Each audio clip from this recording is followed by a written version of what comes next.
Hello everyone, in today's Explain Why series we are going to understand why the images appear blurred whenever a person is moving from a lighted environment to a dark environment. The classical example is whenever you are walking into a movie theater, suddenly if the movie theater is very dark, what will happen? We will not be able to see the images clearly to begin with. But after some times we might be able to see the images and the benches and we will be able to locate our places to sit also. So why does this happen? Why it takes some time to get adapted? So let's try to understand the reason. The reason behind this is the phenomena of dark adaptation. So what is this dark adaptation? So whenever somebody is entering from a lighted environment into a dark environment, what is going to happen? The phenomena of dark adaptation is going to happen. So what is this dark adaptation is? Let's try to understand this. There will be an alteration in the pupillary size. First, the pupils will try to dilate so to allow in more light so that the person can see it. But that is not sufficient. So next, what will happen is there will be rapid adaptation by the cones. The cones will rapidly adapt and try to see the images. But again, the cone adaptation is rapid, but its level is very minimal. For example, from 0, it can increase the retinal sensitivity to maybe 100. That's it. This is not sufficient enough to see in the dark. Then who comes into action? The rods. The rods will take some more time to get adapted well and to see the images.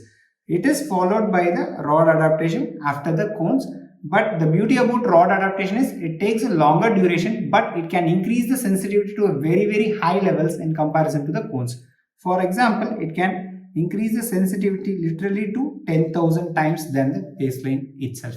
So as you can see here, then there is a very minimal light available also, the rod will be able to image that particular image.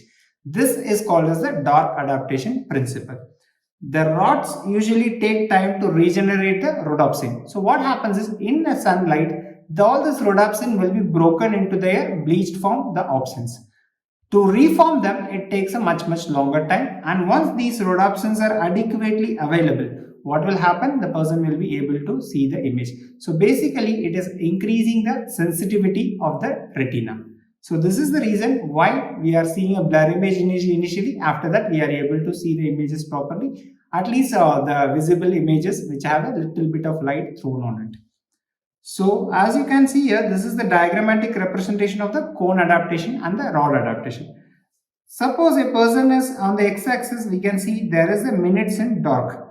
For example, somebody enters into a dark at 0 point, both of them will not try to adapt. So immediately who comes into adaptation? The cones will adapt very fast. Within 10 minutes, the cones will increase its sensitivity to almost the levels of 100. Retinal sensitivity is given on the y-axis. On the x-axis, we have the time duration. On the y-axis, we have the retinal sensitivity.